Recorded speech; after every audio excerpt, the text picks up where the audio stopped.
is an incubator of ideas, research, education, and enterprise on contemporary India. We started this lecture series last year, and it has grown leaps and bounds in a very short time. We see that with engagement from our students and faculty every year.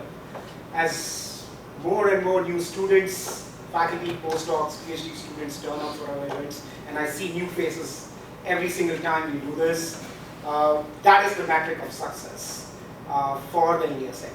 And I'm really happy that we have a lot of folks from the College of Sciences, Engineering, everyone coming to the India Center. So thank you for doing that. We have a very special guest today. Lala will introduce him in a while, but I had a pleasure of chatting with him for breakfast. And with him, we have a cumulative experience of 10 years working with the Prime Minister, first as Chief Minister in Gujarat, and then later when he became the Prime Minister, working on issues of innovation in India. And I think there's a very rich expertise, and then which he brought that expertise to the World Bank later, which again is almost a decade now. So with that, I'm going to ask Laila to introduce Shaurya. And thank you, Shaurya, for chairing this, but also suggesting the speaker this time. So thank you so much. We need that involvement from our faculty. Thank you. Laila, the floor is all yours. Thank you so much, Yogesh. It is my pleasure to introduce to you Dr. Shaurya Agarwal. Dr. Agarwal is an associate professor in the Department of Civil, Environmental, and Construction Engineering at UCF. Dr. Agarwal is the founding director of the Urban Intelligence and Smart City Lab and currently serves as director of UCF's Future City Initiative. His interdisciplinary expertise brings valuable perspective to conversations like today's about state capacity development and the role of technology in shaping the future. So please join me in welcoming Dr. Agarwal, who will be introducing today's very special speaker.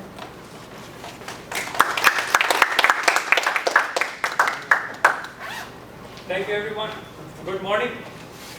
Good morning. Good morning. Thank you. So I always check before start, is the class up to the date, and so I'm trying to do that here as well. It's a pleasure, and a lot of familiar faces, a lot of new faces, and a lot of connections will make. So first I'll read the official one, and then I'll say a couple of lines, because we go back 15 years. 2011 and 9, between that we worked together at PwC. So Hemang Jani is a senior public policy professional with over 2 decades of experience spanning government, multilateral institutions, and consulting. His expertise sits at the intersection of state capacity, innovation systems, governance reforms, and private sector development, with a track record of designing and delivering large-scale, multi-stakeholder initiatives across South Asia. In government, Hemang has held high-level roles, including Secretary to India's Capacity Building Commission. So that's a new commission, I think envisaged by Prime Minister Modi, and Hemang played a key role into this Capacity Building Commission, and I'm sure he'll be talking a little bit about that here, where he led the design of National Civil Service Capacity Building Framework and Officer on Special Duty, Knowledge and Innovation in Prime Minister's Office, where he contributed to flagship national programs, including Atal Innovation Mission. He has also served in senior operational and board-level roles at the World Bank Group in Washington, D.C., and brings broad experience across government and institutional boards and advisory bodies. A sought-after voice on public policy and innovation, he writes and speaks regularly on state capacity, governance, and reform. Okay. So back in 2009, I was a fresh graduate from the college, and I joined PricewaterhouseCoopers PwC Advisory Division in Ahmedabad.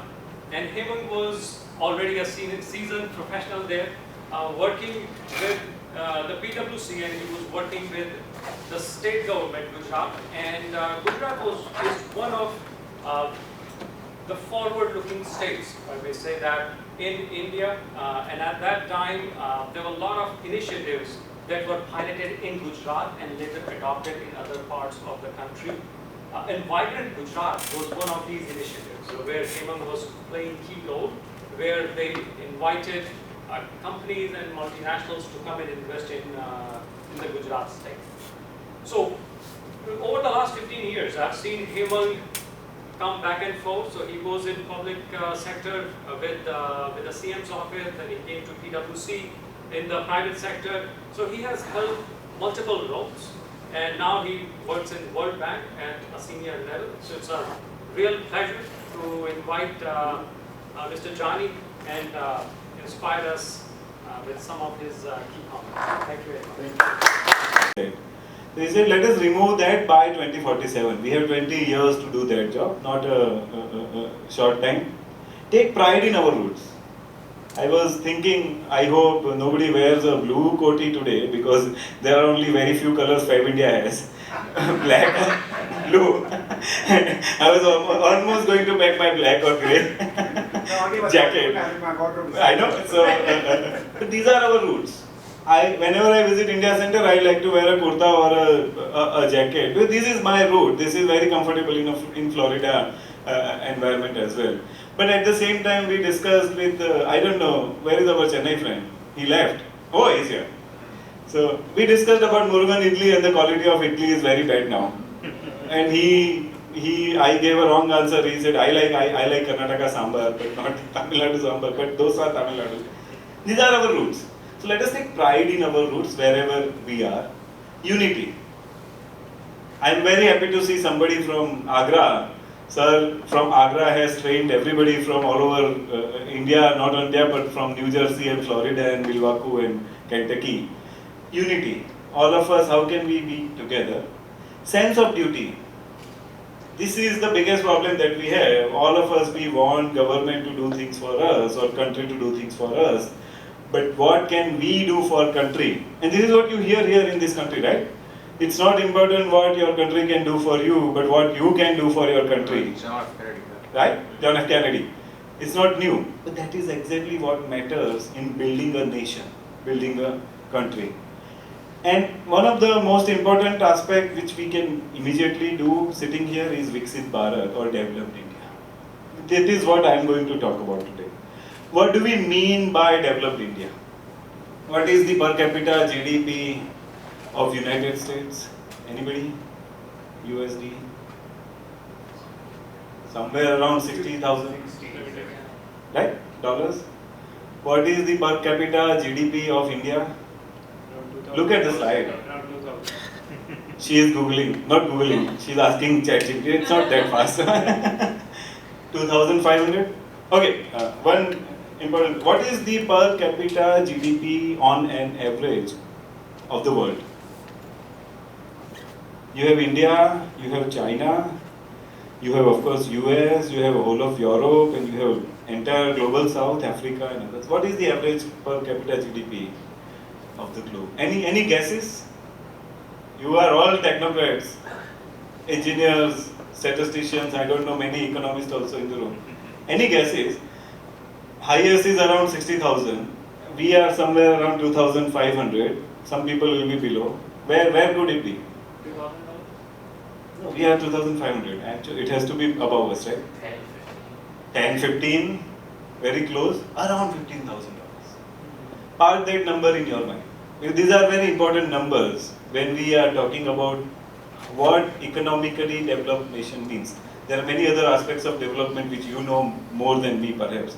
Health and education and society and culture and everything. But in terms of economic value, these are the numbers that we are talking about, right? So in the audience, I see a lot of professors are there, postdocs, students, and staff members. So I have a few questions for you that I'll ask, and then we will open the floor for the questions from the audience. I have divided my questions into three sections. One, I want to understand your personal journey and experiences, because you have navigated the infamous bureaucracy, right? And how to navigate it, what are the lessons? Because for our young students here who want to, let's say, partner in some capacity with India, work with India might be, demotivated of how to, approach. And, as a professors also, we sometimes try to collaborate. And then your experiences in and out of the public sector and the private sector, and how does that play into grooming and growing you as a person, now becoming your view, and then how you see at the global level. That's my first question. So first I'll let you answer and then move on to the two more points. See, it's a very interesting question. I have a talk which I gave at ISB's convocation, but I'll try to summarize this here. One of my bosses, Adil Zainulbhai, Adil was the McKinsey India chairman, and he was my Capacity Building Commission's chairman. He lives in Bethesda. He gave me a very good quote. He said, you have to be a cog in the wheel. All of you come from IITs and become very,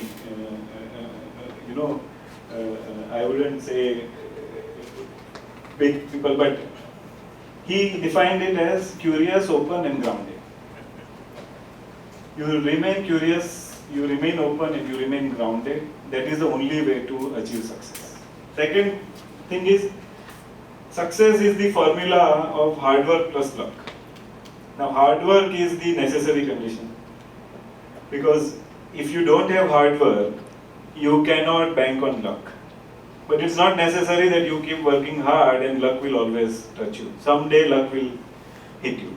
So that is how I define success. And most of the time I feel that wherever I am is only because of luck. Because there are out of 1.4 billion people, there are at least 1,000 people who have your exact skill set, your exact replica. But they didn't have the luck of being at the right time, at the right moment. And the third and the most important thing is being in bureaucracy, in and out as a private person. And everybody who tells me that I am a technocrat and I know everything, I have great skills, and I want to now work and implement that in public sector, the answer is not. There are 500 IITians in the country who have the same skills and who have the same set, but why are they not successful in the government? Is because 90% of the job in working in government is to maneuver this bureaucracy. I have a friend in New York who wrote a book called Embrace the Chaos. All of us know India is chaotic, right? At times, in Hindi, sorry my friend from Chennai, I use a Hindi proverb, हाथी निकल जाता है but पूंछ रह जाता है. Almost all our problems are like that, right? So it's about embracing the chaos, and it's not only true of working with government, how to maneuver the bureaucracy. It's about the normal life also, anywhere in a large country, whether it is India or whether it is China. So how do you embrace that chaos and don't get disheartened by it and keep going is the important. And of course, all of us, we had to struggle a lot because we were only banking on our skill and attitude. You have technology. So every time government wants to do anything on technology, they have to come to you. So you have an edge. How do you apply technology for solving people's problem? And almost one of the startup founders was talking, I think it was Ola guy or somebody, saying that almost all successful startups have not come out of ideas from some classroom. They have come out of ideas they have faced themselves in real world. Somebody faced a problem booking a room and then they created Airbnb. Somebody faced problem booking a cab or hailing a cab. The official part. So first of all, it's very nice to see this India Center in Florida. I had never heard of it. When we talk about India Center, we all look towards Boston and New York and others, right? So heads off to professors here, Shaurya and Yogesh, for creating this India Center. And when we had breakfast today morning, Yogesh and I, we have a very lengthy history to talk about, from ORF to space and defense and technology. So that's important. Thank you, Laila, for coordinating this on a short notice. It's incredible, and thank you, Shaurya. Shaurya, as I can say, I don't know, I hope it is being recorded, we can edit it, but we are the Chai Sutta friends from our old days in Ahmedabad. I hope that concept is still alive on the campus in the students. Some official disclaimer, even though I represent government at the board in the World Bank and I am from the bank, none of my views today are from government or the bank, they are all my personal views. So don't hold it to government or anybody. Come to me. I am available on LinkedIn. So let me begin by asking you, how many of you are from India and how many were born and brought up in India? Almost everyone, right? That's a very good thing. And of course, also let me recognize Vijayji. Thank you for sparing time today and being here because you are a legend in yourself, and it's my privilege to be here. It's my honor and privilege to meet you, sir. Every time I come to academic institution, I feel very humbled because I am not an academic, I am not a researcher, I am a practitioner. So we have many ideas you give birth to, but we implement them and they get translated in various forms. So if something I say here doesn't gel with your paper that Shaurya wrote or Yogesh wrote, please, I will be very happy to explain to you the practical realities in which it translates. So I come from my practitioner head. I am not a researcher. So I might have made many mistakes in my presentation or in my thought. Please forgive me. So let me ask a question. How many of you have taken a train in India? All of us. All of us, right? Train was only there. If I am taking a train from Delhi to Agra today, and I have worked in government on pretty high positions, like so almost everybody in government who matters, they are all on my WhatsApp now. If I face trouble in between somewhere I leave Delhi and Meerut and other area, and if I need medicine, there are emergencies always, right? What can I do? I can WhatsApp one of the ministers, I can WhatsApp anybody in Delhi, I can WhatsApp any friend like Shaurya who are sitting in IIT somewhere, right? But will that solve my problem? Will I get, even if I have migraine, I have severe migraine problem and I need a simple Tylenol kind of a medicine, will Shaurya or any top person in Delhi be able to help me in that moving train between Delhi to Agra? No, right? Who can help me there? Any guesses? Who can help me in such a situation? Don't say that I will fly a drone and the drone will give you. Of course, that's also possible. Someone else in the train? Someone else in the train, right? A railway police. Ideally, in India we have that ticket checker, right? Here also in Amtrak you get a TT. I don't know what they call it, the ticket checker. Ideally, I would go to the ticket checker and request that, sir, I have this severe problem.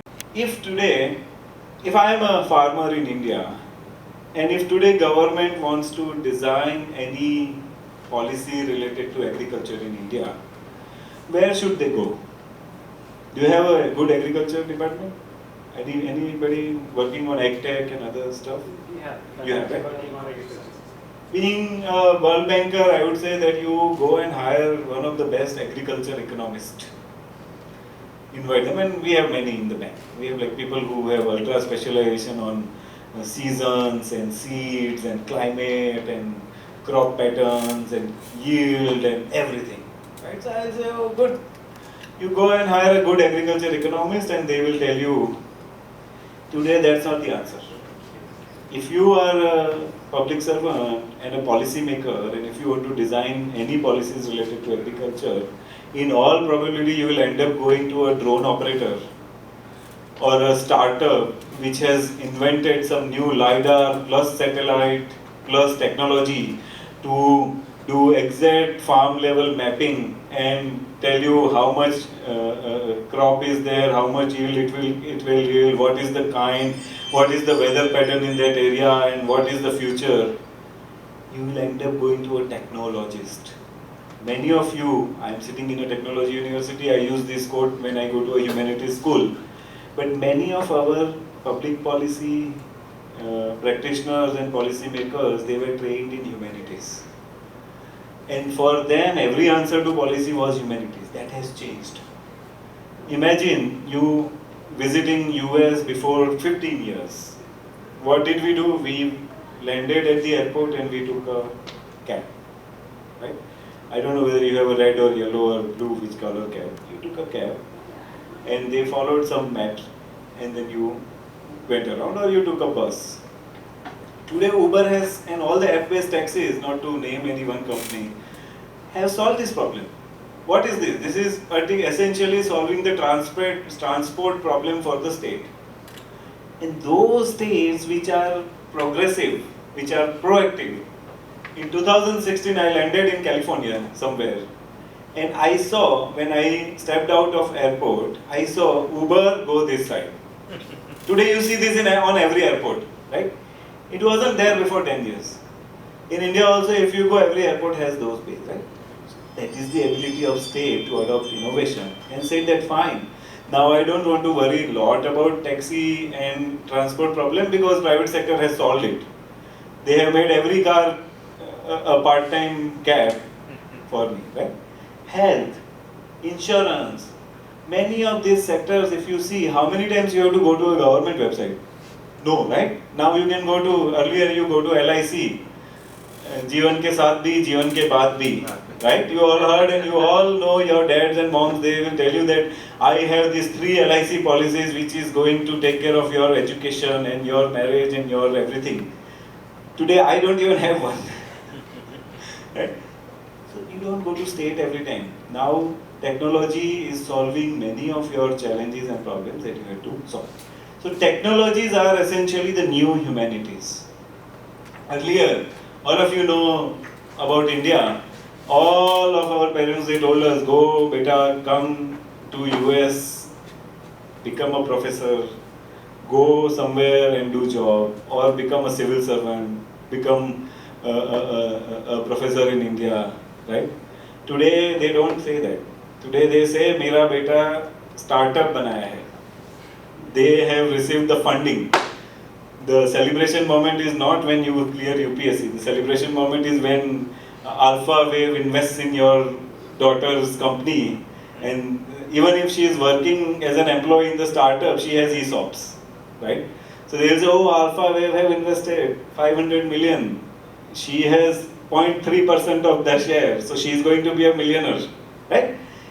In India, today we have more than 175,000 startups. We have third largest startup ecosystem globally. And I'm it just came to my mind like 2 questions, like why we don't have a Y Combinator or well-found situations in India when it comes to startups. And I was just watching some YouTube videos, and the startups founders are like, there is so much bureaucracy that we have to give money under the table, above the table, everywhere, four people just waiting for when they will receive the extra money.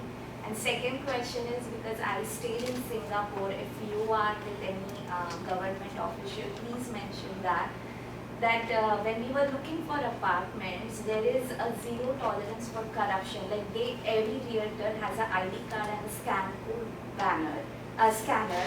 They scan it, and if they cheat the rent, whoever the renter is, they get punishment and their license is gone. So if we can have a realtor license, because my friend who was buying a house, he had to give black money, then white money, then this money. So if this could be implemented, I think we can at least be in a relaxed state of mind of zero corruption. No, I fully agree. Of course, corruption is a challenge, but on Y Combinator, see, we know, as a student, we should always ask the questions to the first principle. What is this? Y Combinator is not an incubator. It is an accelerator. Y Combinator can only help you when you are at a certain stage, and they are a private business. So it is more of a supply-driven approach where they select you. You don't select them. They select you. Right? We are reaching that stage. Many of our startup founders. For example, I was looking at a video from, I don't know, it is from Kamath or one of the founders, and no, the Zomato team. They are investing in an airplane which can take off and land in 20 meters. Not the usual long runway of even a drone taxi. They are working on it. Because in India, we have very, very small cities, right? And one of the challenges is to maneuver flights between them. You can't spend 1 hour to go to airport and then security for 1 hour and then go from Delhi to Meerut. If you want to go from Delhi to Meerut, or Orlando to Miami, you need a very small, short runway, short plane, and a small jet. So, and I had asked this question to IFC, because IFC is our private sector arm. So and I said, why is my private sector not as vibrant as US? And he gave me a very good answer. He said, see, this is almost 4th or 5th generation of entrepreneurs in this country. In India, that 3rd or 4th generation of entrepreneurs is coming now. So if you go and talk to a Zomato or a Ola founder, you will get a very different picture than if you go to a Mahindra or a Tata founder. So that innovation-led and technology-first generation of entrepreneurs is coming now. So you will see, and that is where the startup story I told you. 45 in 1 year during COVID year, 45 unicorns. Never heard of anywhere else. You are churning out 8-10 every year now. And that graph is, so that stage is now. And I will be surprised if Y Combinator decides in next 5 years to be in India, in Chennai or in Pune and say now we are going to scout people from here. Thank you. Thanks, Hemam. Jam thing. I just wanted to ask you, where does the UPI payment system stands, right, in the Jam part? Because that's also a public good which is provided by the government. But let me ask a bigger question. So we are talking about digital economies, right? One of my students, a PhD student who's actually a colonel in the Air Force, is working on a very interesting research question on why certain countries pursue digital sovereignty, whereas others not. How important are questions of sovereignty, particularly in digital economies? And we see this question in India all the time, whether it is data, whether it is UPI payments, whether it is Aadhaar data and all that. When you were in the government, do these questions over who has sovereignty over these public goods, right? The basic foundations on which we are seeing this launch of Indian economy, and why should we retain it? What is the efficiency metrics, right? What is the public good question over here? What kind of debates were those? And why digital sovereignty is so much important for India? Especially when, if you get outsourced data and all that to private firms, maybe you will be much more efficient. See, this is where the question of, first of all, the UPI sets in Jandhar, Aadhaar and mobile, the payment system. So in Jandhan, between Jandhan and Aadhaar, UPI layer stands, right? And of course it is on the mobile plane. But the famous question of public good and private good comes, right? So if you have public good, then and then only you can ensure that the questions like sovereignty or the ownership of data can be solved.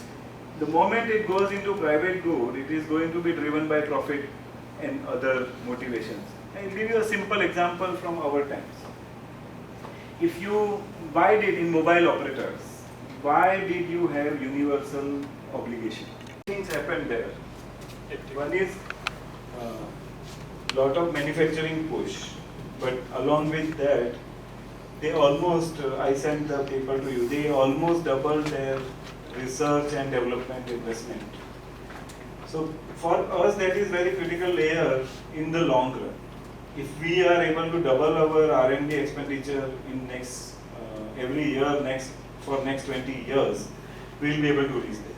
And at the same time, a lot of effort, that is what happens here through DARPA and all other setups that you see here, that a lot of private sector comes.